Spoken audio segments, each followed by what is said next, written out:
All right, guys. Today we have what I think is our most highly sought after guest. When we first started the podcasting, one thing we wanted to do was get a sports psychologist on here. Luckily for us, we were able to find one in Dr. Neff here, who's a sports psychologist. He received his PhD from Immaculata. Yeah. And your undergrad's from my alma mater as well, which is Penn State. And maybe it might be worthwhile to kind of dive into, you said you changed majors, but how'd you get into sports psychology? Yeah. Great question. So what got me into sports psychology was my own performance anxiety issues.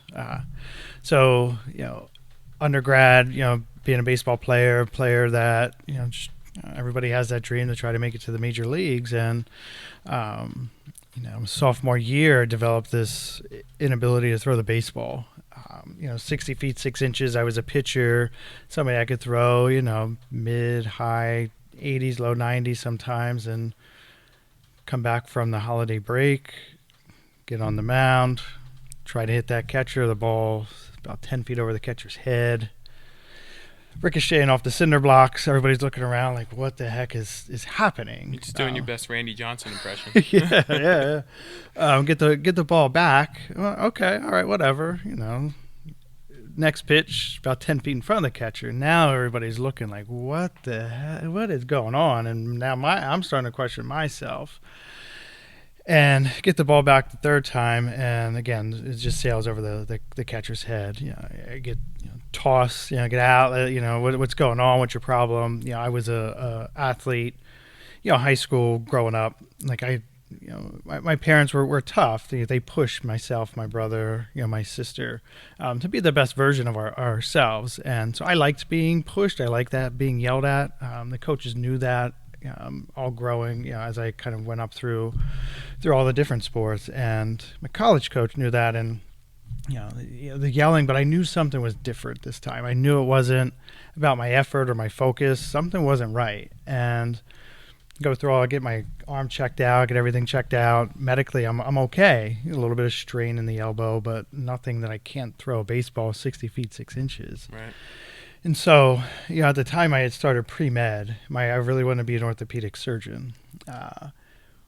When I was 12, tore my knee up pretty good, Little League, international tournament, trying to get to Williamsport again. Everybody, all the young kids dream to get there. Got caught between the rubber and where the pitcher digs the hole out, and I turned. Top half went, my leg stayed, so I could feel the tear. But my mom, dad, hey, suck it up, get out, get back out there, put a brace on. My mom was, she's a nurse, and she got me in. Her and my dad worked at a Manor Care, and they had me come into the whirlpool tub. I was getting treatments, and went out and I finished the season. But after the season, obviously met with the orthopedic surgeon, and going into the office, crutch signed by Randall Cunningham, basketball signed by Charles Barkley, and these are guys I looked up to, and asked the surgeon, hey, do you operate on these? Were you part of a team that operated on these guys? And he said yes. And at 12 years old, my mind was kind of blown. Like, oh man, this is so awesome. You fix these pro athletes, now you're going to fix me. And asked to remain awake during the operation to watch them operate. So with my mom being a nurse, we used to watch surgery shows or cracking chests open and peeling faces back. And I was fascinated as a young kid by this, as gross or sick as it sounds. So I watched them operate, and, to go in there, clean up my knee, fix up my knee, I thought was like one of the most awesome experiences. So at 12, my mind was made up. If I can't be a pro athlete, if I don't make it in, so I play football, basketball, baseball, wrestled a little bit. If I can't make it in one of these sports, I'm going to be somebody that helps athletes get back onto the court, get back onto the field by fixing up their ankles, their knees, their shoulders. So the next year, Junior Legion State Tournament, 13 years old, playing center field, same thing happened. Tear the same knee, watch them operate on me, just reinforces all this idea I want to be an orthopedic surgeon. High school, playing quarterback, cyst grow on my wrist, ball come back, hit that cyst. get this pain up my arm, watch them cut that off. One grow on top of my hand, watch them cut that off. So again, mine was made up. And so, started undergrad as a pre-med major. And how this all comes together is this kind of perfect storm of me not being able to throw a baseball, same time taking anatomies, physiology classes, understanding how the brain and how the body work and how they work together, really getting an understanding of neurons and performance pathways, starting to take some psychology electives. My only exposure to psychology in high school, I remember because it stood out, was literally about 5 minutes in the history class my senior year. So, undergrad, I started to take some psych electives, and okay, this makes sense. Now I understand why I like to get yelled at, why some of my teammates didn't like to get yelled at, why certain people get along, why others don't get along. And so essentially just kind of became my own pseudo-psychologist, therapist, because at that time and still to this day, unfortunately, it's suck it up, get over it, bear down on your lip and get out there, be a man, or be a strong woman. So nobody at the time was telling me to go and talk to somebody. This may be psychological, maybe your mind that's letting you down. So like I said, just became my own kind of psychologist, realized that there's a genetic component to this. Talked to my mom and dad, understanding that they both had anxiety, so the gene was there. I'm in this high stressful, I'm putting a lot of pressure on myself. I didn't really know I had no idea what performance anxiety was, so I couldn't throw a baseball. Learn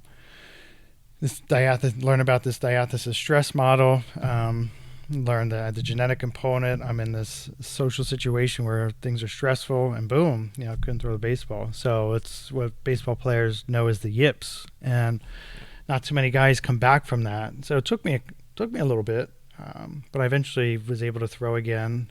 Never made it to Major League Baseball. At one point, I was so mid-30s, I was so kind of gung-ho on trying again. My wife's like, just go train for it. Parents like, go do it. So train for it. And then, find out, go to look for a camp, and you got to be 23. And I was 35 at the time. So just missed it. Yeah. So, to this, I play adult league softball now, so I'm able to throw again. Do those images, it's trauma, and I think trauma is relative to people. We think trauma, we think some type of abuse, car accidents, deaths, but I think the way I practice psychology, trauma is relevant to the person. So, that traumatic experience, like I can recall it to this day as vividly, being standing on that mountain, not being able to throw a ball, and how that felt. So because at that time, I didn't have the guidance to sit and talk to somebody about it, I thought, let me change my major. So, worked with my counselor at the time, continued to take the pre-med classes, continued to take the psych classes, ended up with a degree in bioevolutionary psychology, to really get an understanding of the mind and body and the evolution of that, of the body, of the mind, and people. So this, what is now a perfect storm happened, and I don't want somebody to miss out on an opportunity. Who knows where I could have ended up, because I had the dedication, I had the focus, I really wanted it. So I want to be somebody that helps people, that kind of breaks the stigma and helps people realize their dream, and provide an understanding that, people think psychology, they think Sigmund Freud, they think sit down, tell me your earliest childhood memories, and it's not always that. It doesn't always have to be that. So, being able to do podcasts like this to break the stigma, I really appreciate it. Yeah, So. Well, we're happy to have you on. I think just mindset in general has become so popular over the last, maybe 5 to 7 years.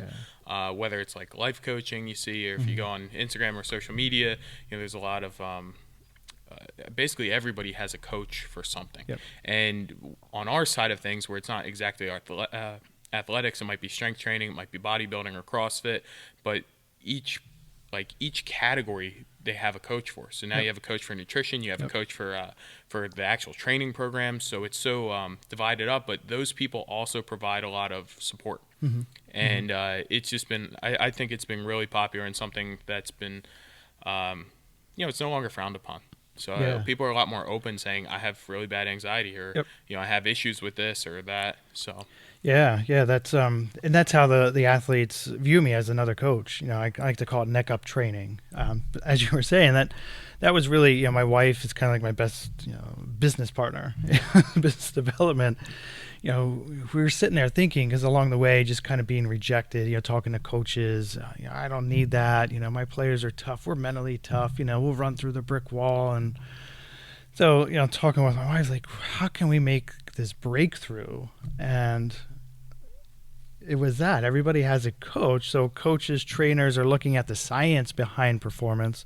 There's a science behind psychology too. This whole neurology and understanding, how neurons, fire together, wire together, and how the brain and body are connected. So being able to, meet with trainers, meet with coaches, meet with players, meet with professional, sports agents, and explain psychology in the terms of biology, all the biological mechanisms that are going on. So as much as you're strengthening your biceps, triceps, all this muscle recruitment, muscle memory to hit a jump shot, all that starts in the brain. So the healthier the brain is, the better off our performance is. So, my wife's like, oh, like start explaining it this way. And that was really a big breakthrough for me. you kind of had to dumb it down. Yeah. Because that was always feedback that I got in grad school was, I could sometimes be wordy, which I may be on this podcast, a little wordy. It was in my papers or doing, oral presentation, oral comps, being able to kind of integrate and synthesize a lot of information, and being able to, like you said, kind of like dumb it down or scale it back and help coaches, help players understand the biological aspects of how the mind is impacting performance. I just, simply have them just think about your self-talk. And we're having this constant conversation with ourselves, this constant meeting that's going on. Should I do this? Should I not do this? Should I push harder? Should I not push harder? Am I tired? Am I not tired? Simply looking at self-talk and, knowing that we say 200 to 1,200 words per minute to ourselves. We have about 50 to 60,000 thoughts per day. And this chain reaction that's going on in the brain subconsciously of, we have this self-talk, it's leading to an emotional response. So the emotional response, we feel good or we feel, lousy, we feel, crappy. Then what's happening in the brain is the brain's releasing certain neurotransmitters, dopamine, serotonin, norepinephrine. Now, what is that doing to the body? If we have these flow of neurotransmitters that we feel help us feel good and relaxed, now we're going to be a little bit more focused, ready to perform, on the field, on the court. Flip side of that, when our self-talk becomes, more on the negative side, that whole chemical reaction slows down. The body starts to release cortisol and stress hormone. Now we become a step slower. We lose our focus. We're not able to get into the zone as much. So, being able to explain, talk about psychology in terms of biology and neurology, really opened the door. And it's not, it's just being another coach in that circle of trust. When you're talking about like the difference between stress and relax, are there actual like medical markers that you could look at? Like if you were to draw blood from somebody who is a frequent stressor versus somebody who's constantly relaxed, like do they have different blood work? Yeah, cortisol levels. You can look at cortisol levels. Constant stress, elevated heart rate. Things like that. A lot of biofeedback markers are out there to look at, and that's something that. Again, my wife being the best business consultant, something that we've been throwing around is being able to, provide that actually, a step further, that type of proof to players. You even using simple things like as you're an Apple Watch standing on that free throw line, what's your heart rate? If your heart rate is, so I like to put players through scenarios. It's 4 seconds or 2 seconds left in the game. The score's 61-60. Ends up being a 1-on-1 situation. Make 2 seconds left. Make one shot.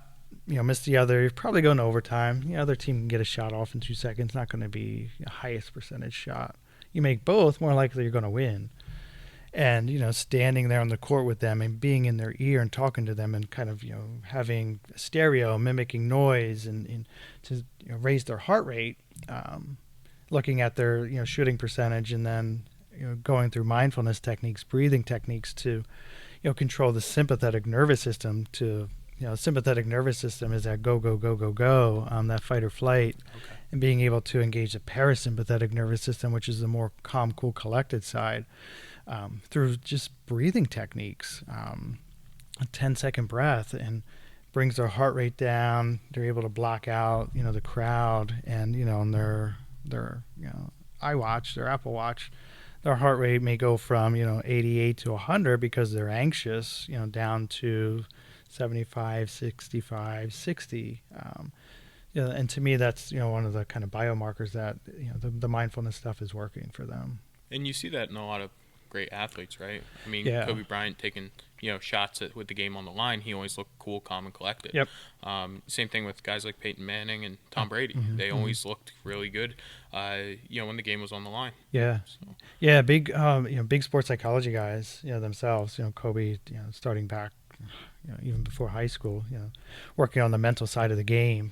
He wanted to mimic Jordan a lot, and I really studied Kobe and Jordan, and there was a guy that worked with the Bulls during their run, George Mumford. In reading his book, The Mindful Athlete, it was all about this. We have this hurricane that's going on around us of emotions, of the crowd, of the pressure, of being on ESPN, and winning an NBA championship, and all this is going on in our mind. This hurricane. It's a great analogy. And can we find the eye of that hurricane? That in the eye of every hurricane, it's calm, it's sunny. And be able to work with players, individually to get them into that eye of the hurricane. Kobe was one of them. Jordan, with George Mumford kind of leading the way. And when Phil Jackson hopped over to the Lakers, George Mumford hopped over with him. Yeah. what about like in children? If you have let's say you have a competitive 12-year-old team. Yep. We were competitive as 12-year-olds. You said it sounds like you were as well. Can you almost pick out which kids are going to progress based on their attitudes? They may not be the genetic player yet. They may not have the growth spurts or any of that stuff. But just by looking at their mindset, can you start to see which ones are going to get further in the game? Yeah. Just I'm always looking at a growth mindset versus a fixed mindset. And some of the greatest coaches I've had the fortune to be around, being fortunate enough to be in the on their campus in their locker rooms. There's a common theme, and they always say talent isn't the best predictor of success. The growth mindset is, and that has always stuck with me. So when 12-year-old, when I get a referral for a 12-year-old, and they're coming in and they're eager and they want to learn, they want more, and providing them an understanding of fixed mindset is, hey, try something once, it didn't go so well. Try something twice, pick up that skill, that crossover dribble. I always hear, want to be like Kyrie Irving and get that, killer crossover. And, somebody with a fixed mindset is going to give up on that, even though they may have the physical talent, because what happens is emotions interfere. And helping them understand, hey, what are you thinking when you're trying this killer crossover? Are you doubting yourself? Because simple phrases like, I don't know if I can do this, I can't do this, kind of changes the chemistry of the brain. Somebody with a growth mindset is going to be, I tried it once, didn't work, tried it twice, didn't work, tried it 3 times, didn't work, but I really want it.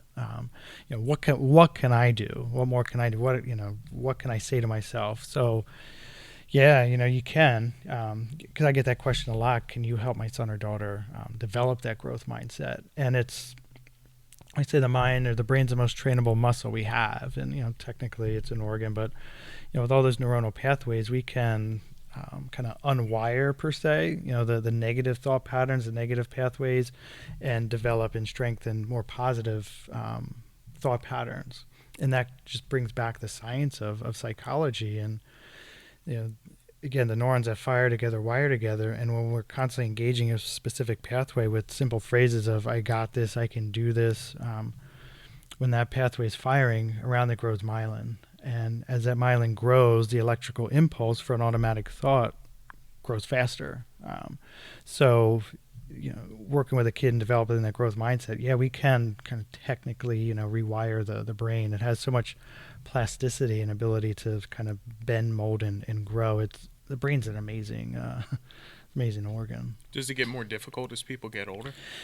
It can, yeah. The kind of ideal time, as far as my work with players, is that, kind of pre-adolescent, adolescent age, because at that age, from a developmental perspective, they're a little bit more independent in their thinking. They're be able to kind of self-reflect. So bringing in all the clinical aspects of psychology and understanding, Erik Erikson's stages of development, and so they can have some self-reflection and the ability for adolescent to put in the homework. As far as, okay, we're spending an hour today, in the office or on the court or on the field practicing this, but you got 6 more days until we meet again. Right. For them to have that self-motivation to do it. And with that said, I'm always in communication and working with the parents, letting the parents know, hey, this is what's going on, this is what we're doing, these are the things that can be reinforced, outside of our sessions. And these principles aren't just applicable to sports, right? No, great point. I'm glad you brought that up, because I always say, sports, at some point, sports come to an end. So this can be for test anxiety. This can be for social anxiety. It's just, sports are it's kind of the inroad. My office, I'm not dressed up like the traditional psychologist, shirt and tie. It's what I have on now. It's kind of pullovers, shorts, sneakers, making a more kind of casual, relaxed atmosphere. So sometimes with stigma, you got to kind of work with it, to work against it, to fight through it. And sports just becomes the inlet for the players. Like, oh, this guy just talk to you about sports and sports anxiety. I can say with sitting here, about 99.9% of the individuals I work with, it always ends up clinical. It's like being able to apply it to test taking, social anxiety settings, overcoming phobias. I know I mentioned Freud in the beginning, and I like Freud. I thought he was an odd individual in the beginning, till I really sat down and kind of really digested what he was about, and viewing the whole person, from childhood to now, and getting them to understand them, to be able to apply techniques individually is important. So, what would you see in similarity between, a high-functioning, let's say, high school basketball player, and maybe a high-functioning, CEO of a, relatively large company? Yeah. Great question. So it's that kind of, growth mindset.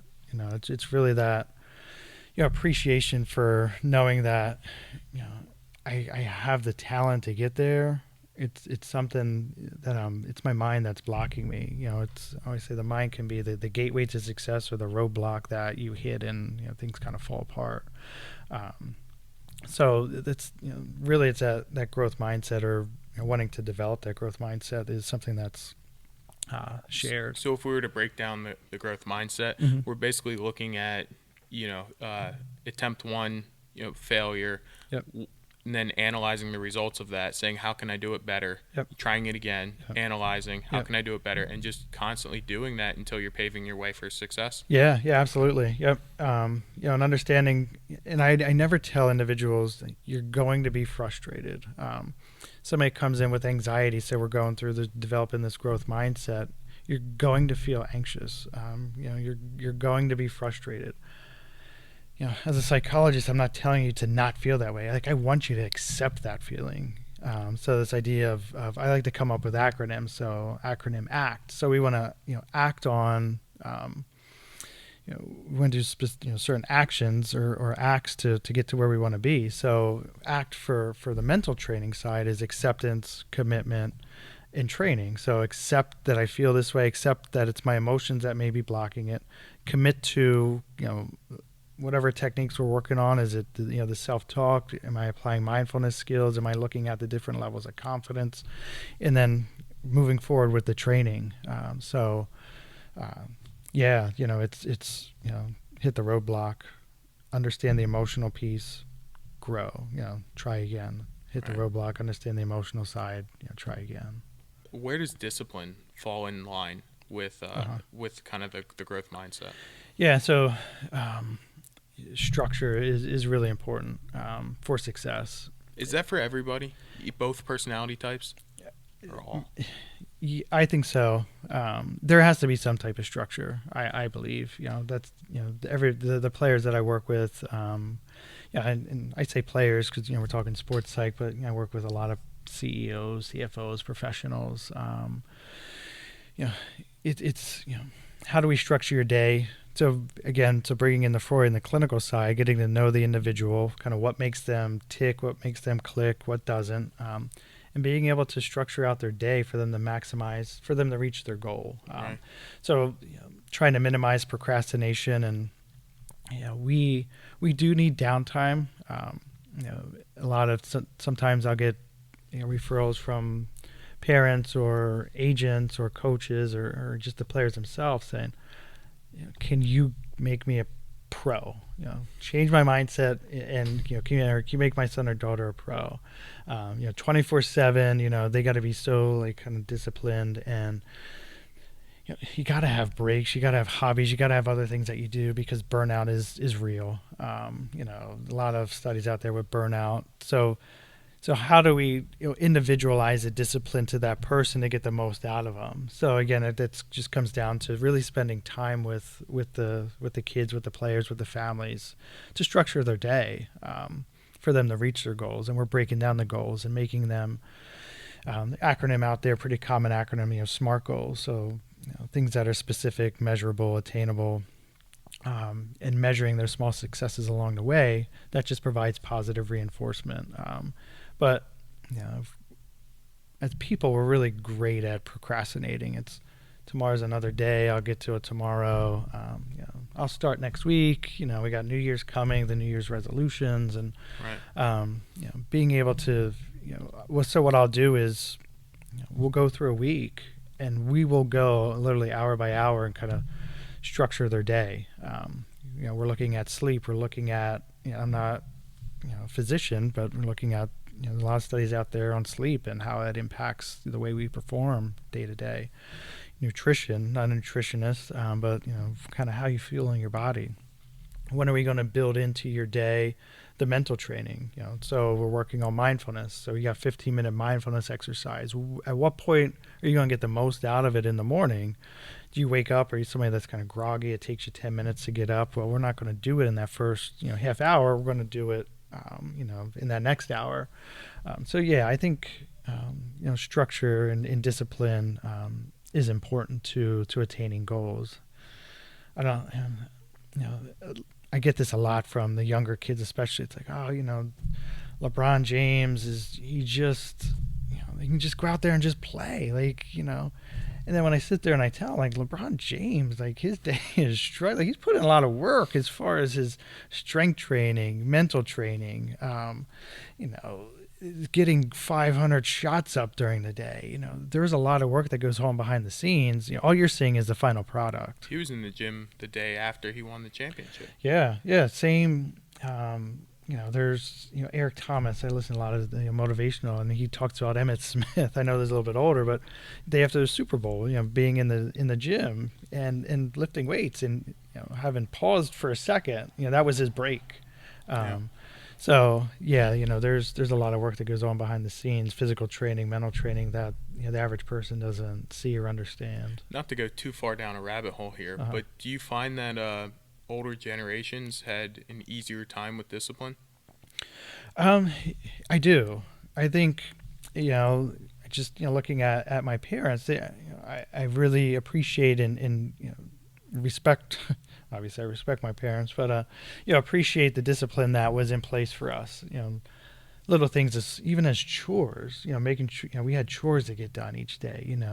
If we wanted something, we had to earn it. It just wasn't kind of given to us. And what I see a lot of times is, this idea of where everybody kind of gets a trophy and everything's okay, and everybody's, just everything's always great. And this is not to be offensive to anybody. I know parents want the best for their sons or daughters, and they want them to feel good.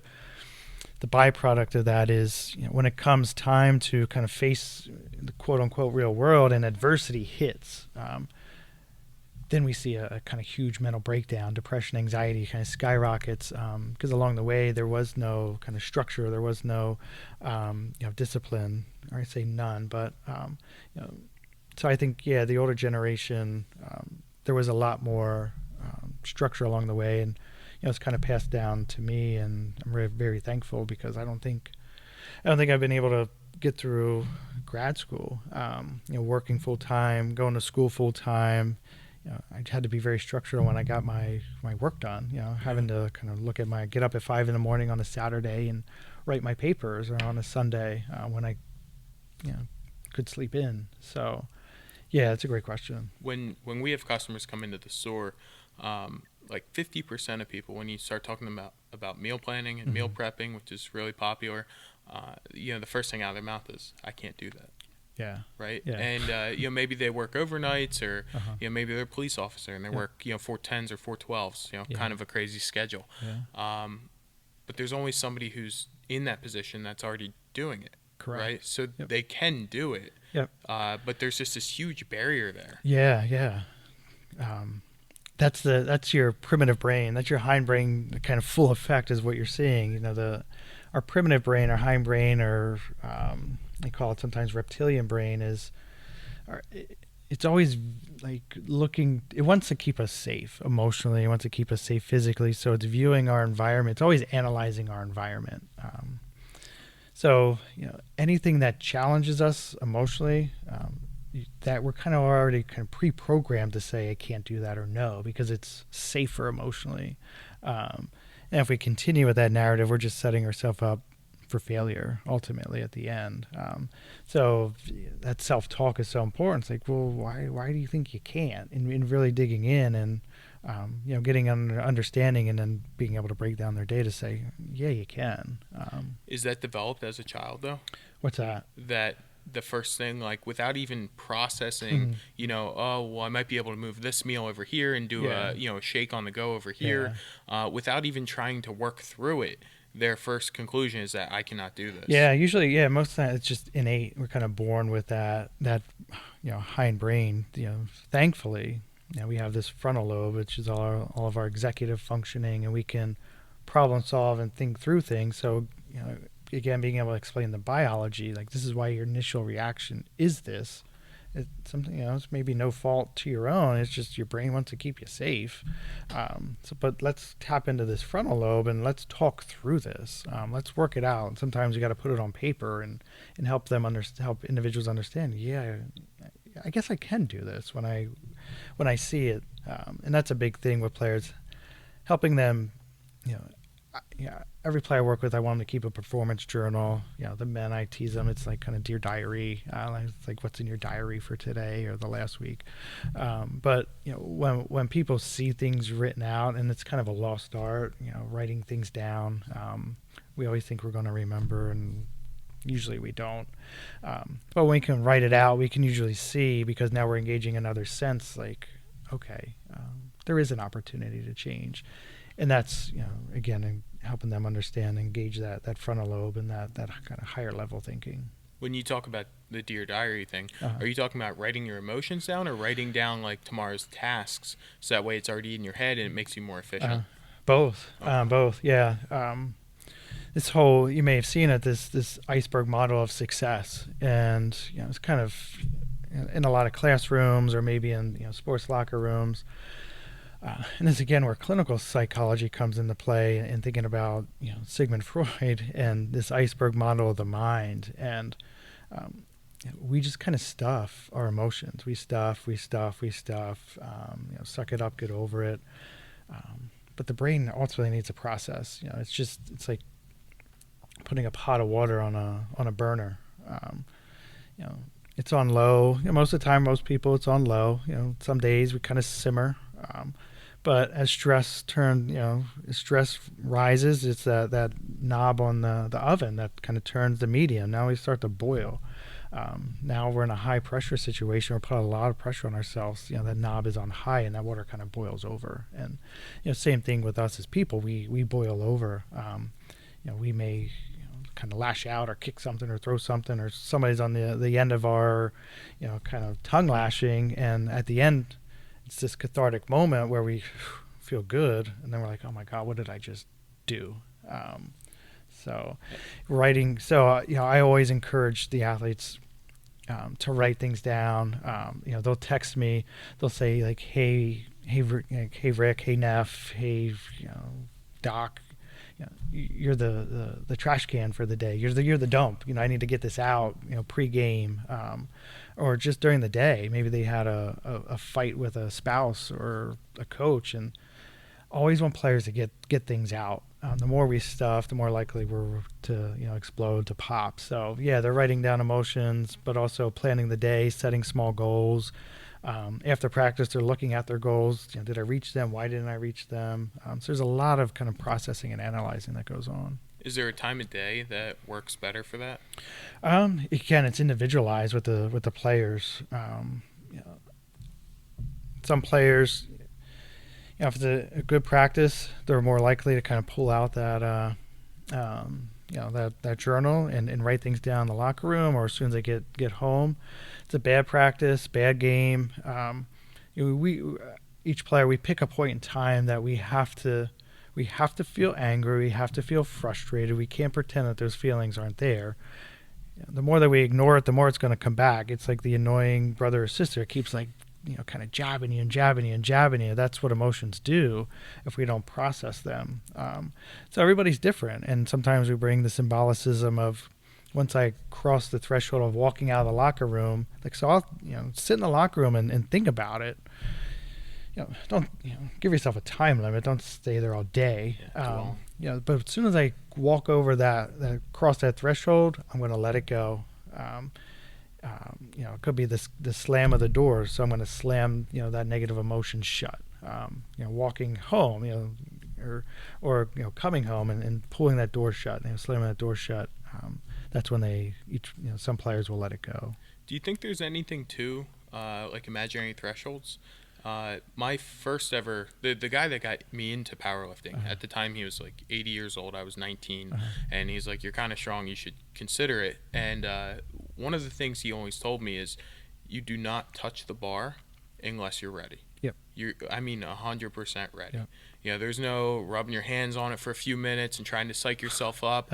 You don't approach the platform until you're ready. What is that? So if I smile because I've got really heavy into CrossFit and competing in CrossFit. So cool. Same thing with the Olympic lifts. It's learning the snatch, the clean and jerk. Don't touch that bar till you're ready. Don't start that workout till your mindset is ready. And me already having the background in psychology, and if we're looking at that bar of I don't know if I'm going to be able to clean this weight. I got 225 on the bar. If you're introducing doubt into your mind, your body's going to tense up. So what happens? Now you're more susceptible to injury. Now you're more susceptible to missing the lift. I always say when the mind's tight, the body's tight. We go to clean that weight, whether it's power clean, squat clean, we miss it because our mindset is, I don't know if I can do this. Now we set ourselves up again to be injured. We set ourselves up for this kind of negative thinking of, I don't know if I can do this. Why did I miss it? So now we start to overanalyze, and we're starting to engage those negative performance pathways in the brain. So now we get frustrated, we get angry, and a lot of athletes think, let me just get angry, let me get frustrated, let me attack this bar. And they miss again. Then they get more angry, and they miss, and they're just working against themselves. So approaching the bar, with the right type of mindset, clearing the mind, the self-talk, again, everybody's different. So you may be kind of flooding your mind with, I got this, I can do this. I practiced this a million times. I'm going to hit this clean. It's just 225. What it's doing is making the body feel confident. This whole idea of called train and trust. When it comes to performing, players stop trusting themselves because they start to overanalyze. They get in their head too much. So having them trust their training, reminding themselves of their self-talk. Take powerlifting for example. They approach that bar with that mindset of, I can do this. And so what research shows is now you're more likely to hit that. And if you don't, approaching it with a more kind of positive, confident mindset, you're still going to, if you miss it, you're probably more than likely going to be in a growth mindset versus, that fixed mindset of, I just can't do this. So if we can kind of break down the platform idea, Yep. I don't do Olympic weightlifting, Okay. but I think they kind of have a platform set up as Yep. well, right? Yeah. In competition. So if you're not allowing yourself to go onto the platform until you're mentally ready, you're taking any additional thoughts out of the equation. Right? Because you're only doing up there. There's no thinking. Right. Okay. Yep. Yeah. And again, bringing in that primitive part of the brain wants to protect us, so it's going to try to talk us out of it, because if I miss this lift, I got people in the audience that are going to look at me and be like, oh, why did he miss? I'm going to doubt myself. The judges are going to be like, why is this guy even here? So again, that primitive brain is viewing that platform as a threat to self, your self-esteem, your self-worth. It's going to try to talk you out of it. So you got to talk yourself into it. A lot of different mindfulness exercises to focus. You kind of approach that bar knowing, okay, I'm going to approach it. If I got to pause, I got to kind of clear my mind out again. You're breaking down the lift into like, grab the bar. What do I do? And then it's just kind of 1, 2, 3, go. And when we can keep our mind clear, the body's more likely to just do what it needs to do. What about in terms of like endurance? Because you're processing so many different thoughts and you have such a long period of time. Yeah. Right. So Olympic weightlifting, powerlifting. Yep. I mean, it's a 3-second thing. Yeah. But guys like David Goggins that run 150 miles or whatever it is. Yeah. What's the difference in that? Yeah, great question. David Goggins is great. I'm re-listening to his audiobook again. There's so much good mindset stuff in there. And I automatically think about, again, LeBron James, and, he's kind of known for saying, like, fatigue is, it's 50% mental. Again, we have this internal mechanism that is, we've got to store energy. We've got to store glycogen just in case. The brain's going to need it. The body's going to need it for this fight or flight. So once we get down to about 50%, the subconscious brain is going to start sending signals of, stop, you're tired, you're fatigued. It's going to send signals to the muscles. If we can get to a point where we can talk ourselves through, like, hey, I still got 50% left in the tank. Like, I can still go. We'll keep going. Then what happens is, this pain starts to, so pain is our, can be our friend. A pain sets in. So now we got to work through, it's a signal to stop. Again, unless you're actually physically injured, of course you want to stop. You don't want to work. You don't want to injure yourself more. Yeah. So there are some athletes that do it. I think Drew Brees from the weekend, where crushed ribs, collapsed lung, he goes back on the field. He wants to play. But with the endurance is, pain's going to start to set in. And again, it's mental. It's knowing that these are just signals from the brain telling me to stop, because my primitive brain wants me to slow down and stop. So self-talk really comes into play with endurance. Really paying attention to that. What you're saying to yourself. Really kind of being your own psychologist in the moment. If you're running a marathon or doing an Ironman, you're by yourself. It's just you and you and your brain. Yeah, I was. We were training the other day, and one of my training partners, he's really into watching CrossFit, even though he's a powerlifter. And he was telling me that I guess during the final 5, I think it is, they completed their entire WOD, and right at the end when they crossed the finish line, they said, do it in reverse. Yeah. And I can only imagine what that would do to somebody psychologically, where you're telling yourself, this is the final line, I'm crossing it, and you're telling yourself, I'm about to relax, and you have to do it all over again. Yeah.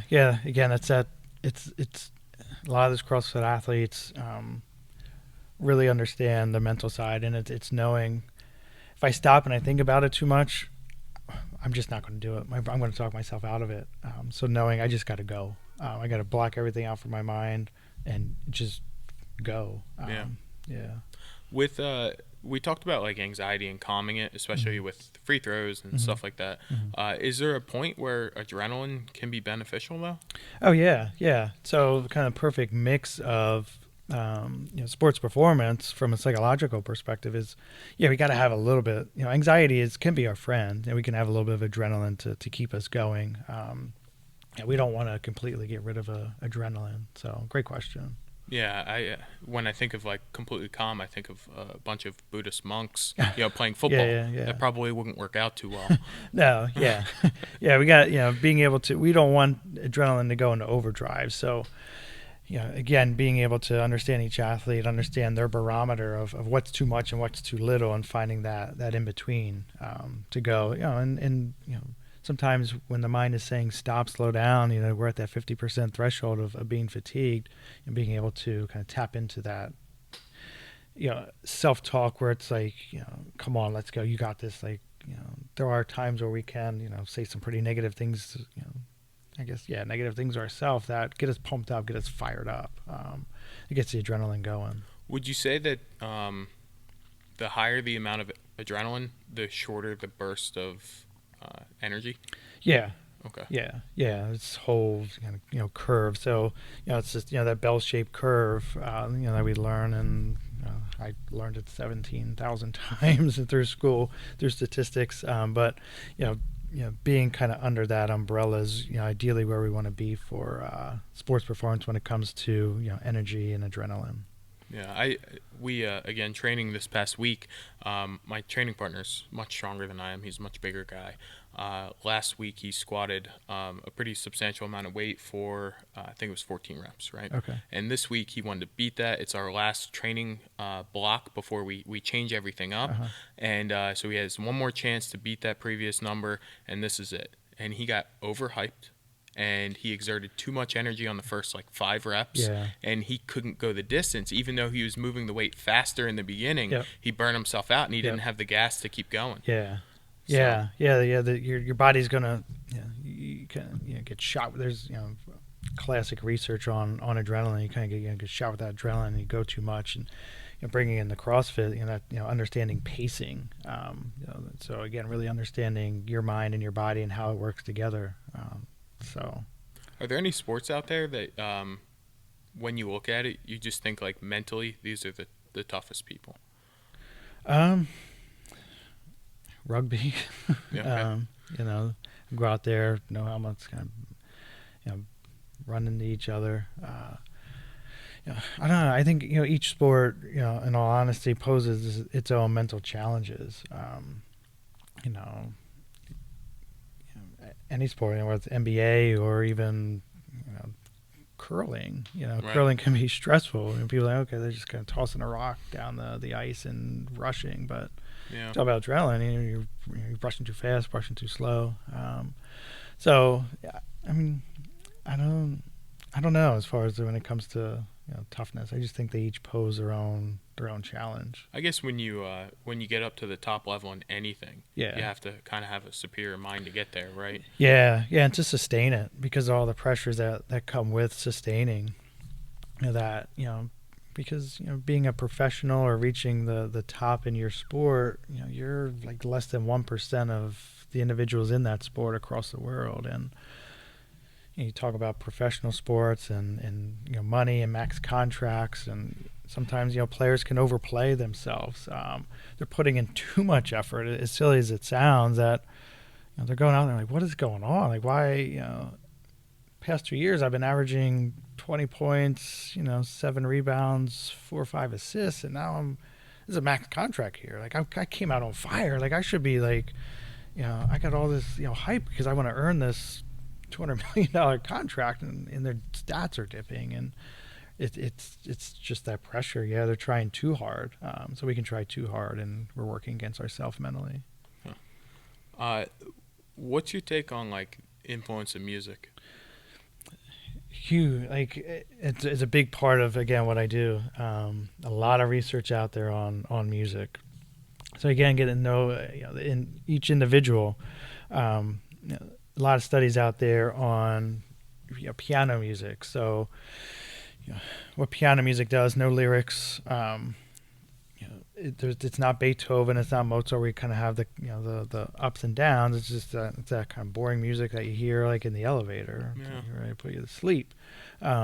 So, if an athlete is kind of naturally more hype, more anxious, and they have a hard time settling down and staying focused during the day until they get to um, the locker room and get prepared, like I'm asking them to listen to piano music, because what it's doing is tapping into the brain waves. They're, again, explain the science, the beta, alpha, theta, delta brainwaves. Music is tapping into that, so it's relaxing the brain. It's bringing down the heart rate. We're not burning through so much energy. So now, when it comes time to get onto the court, onto the field, our emotional energy's still up, physical energy's still up, so we can make it through the game. There is a point in time, though, that we do got to have that adrenaline. There's some players that got to get pumped up. So, again, knowing each player individually, we pick a period of time where we flip over to that hype music, whatever it may be for that player. Drake, whatever it is, heavy metal, rap, so, music is and even after the game, if a player has a big game and they can't settle, I'm asking them to listen to piano music. And usually when I'm doing that, they're looking at me strange. And, with Reading High School, one of the first basketball teams that I work with at the high school level, asking the players to listen to piano music on that bus ride, they're like, "Man, Neff, I ain't doing that. Come on." I said, just try it once. Just try it once. A lot of pressure on that team. A lot of talent on that team to kind of run the state, and I could sense that. And having them not listen to their normal music and listen to piano music on the bus rides, like they were like, "Yeah, that really works." Like, I did feel I had more energy during the game. So, I think music is important. Even, we look at what's going on now with COVID and not having fans in the stadiums or in the arenas. Like, players kind of thrive off of that emotional kind of energy transfer. And Penn State guy, and seeing what's going on with Penn State, I part of me wants to say, we don't got 110,000 in Beaver Stadium against Ohio State. Let's not kind of feeding off that energy. But I bring that up along the same lines as music. There's emotional energy transfer that comes from music. Can either get us the adrenaline going, get us hype, or kind of keep us in a more calm, cool, collected state. By trying to connect the dots from the earlier conversation with cortisol.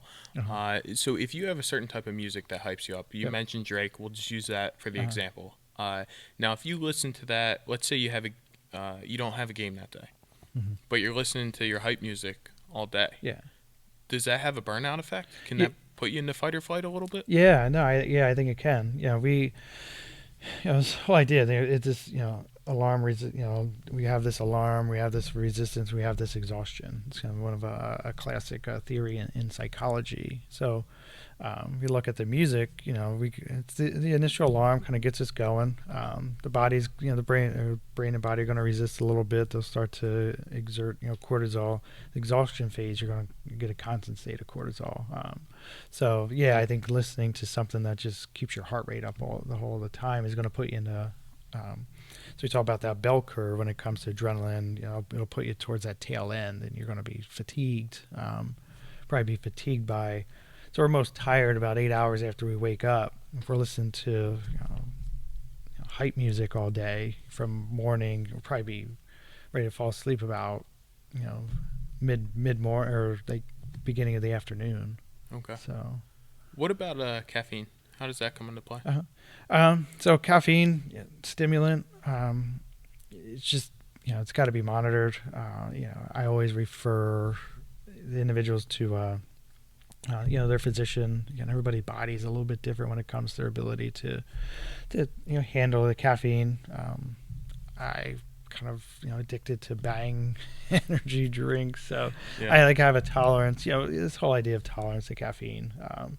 So it just depends on the player. If they're naturally anxious and, they're taking, energy drinks or drinking Monsters, their heart rate's going to it's going to kind of go up even higher.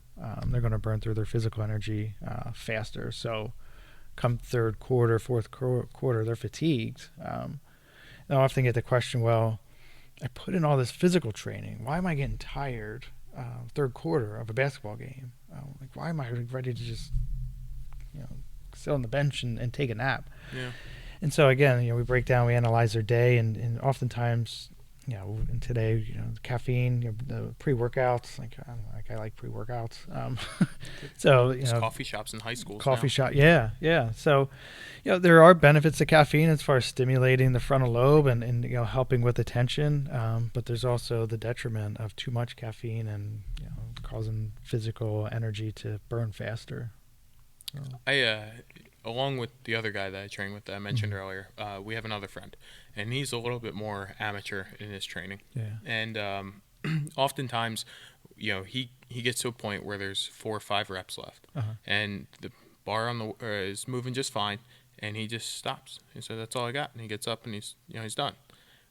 We can't get him to kind of break through that, like that thought that he's even close to done. Because if you watch the speed, the speed hasn't changed from rep 1 to, let's say, rep 10. Yeah. So why would he be stopping then? Like, what does somebody like me, what do I tell him?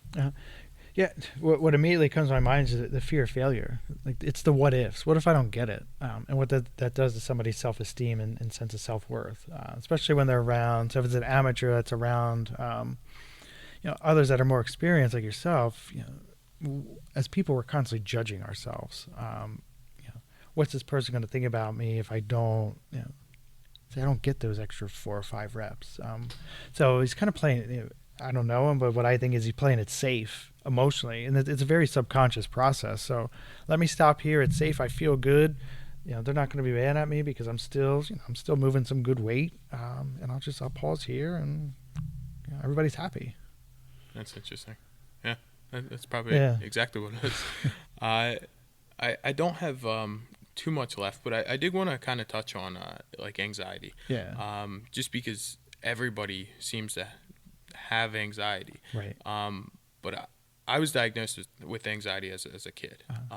But I always found that there's a difference between being anxious and having anxiety. Yeah. Would you agree? Yeah. Yes. Looking at it from a clinical perspective, so if anxiety is interfering with your ability to function during the day, whatever that functioning may be, whether it's sports, lifting weights, school, work, giving a presentation, that's like clinical level of anxiety. A little bit of anxiousness. Anxiety is a self-protective mechanism. We all have anxiety. We all experience, that, a little bit of, because it just makes us question, our environment. It says, am I safe? Am I not safe? So if it's interfering with your ability to accomplish or complete a task, then it's more like a clinical level of anxiety. That's kind of one of the hallmarks that I look for as a psychologist. Is it interfering with your ability to accomplish what you want to accomplish? That's a good way to put it. Do you have anything else that we didn't touch on? I could sit here and talk for days. Is there anything that's right on the tip of your tongue? I just want to thank you for the opportunity to do the podcast. I always hop on these opportunities because of the stigma associated with it. We are starting to see it chip away. There are. I can sit here and say there are more people. I think meeting with a therapist, a psychologist today than ever before, even pre-COVID. Because of the benefit, because stigma is kind of being chipped away, with more and more athletes talking about the mental preparation, the mental side. I always think DeMar DeRozan and Kevin Love, kind of pioneering that in the NBA. DeMar DeRozan talking about depression, Kevin Love talking about anxiety, and meeting with therapists and working through it. It's opened the door for a lot more people to understand maybe how they're feeling, and getting help isn't bad. Not everybody who experiences depression, anxiety is that psychopathic killer that is portrayed in kind of everyday media. It's like, oh, you think mental health, we think schizophrenia. It's this taboo of sitting down and talking to somebody and talking about how we feel. But I can say the men I work with, we're just having a conversation. I'm not sitting there, I'm not judging. So really appreciate the opportunity to kind of explain psychology, explain performance psychology, clinical psychology, and hopefully whoever's listening be able to have a different perspective on the benefits that it can provide. Yeah, we appreciate you making the drive out here. Do you have any social media preference? Like, are you bigger on Twitter or Instagram? Yeah, that's one thing. I didn't grow up with it, so I have it. I'm not as good as I should be with it. So I'm on Facebook, just under Rick Neff or InnerEdge Sports Psychology. Instagram, it's dr.rick.neff. Same thing with Twitter. I haven't quite gotten Snapchat down. Yeah, we just skipped it altogether. Yeah, and I try. A lot of the players I work with try to teach me Snapchat. I'll stay with the I guess the big three. Yeah, the big three. But I guess the big Snapchat is part of the big three for the others. A lot of the young are like, Facebook, you're old. Snapchat just takes too much constant use. Yeah. Everything else is more permanent. Snapchat goes away, so you have to constantly be on it. Yeah. I mean, who has time for that? Younger people. Yeah. I know. I don't. But cool. We'll put your handle and everything underneath on the video. And guys, thank you for tuning in. Episode 20. Surprised we made it this far. But thanks again for coming out. Yeah. Thanks for having me. Yeah.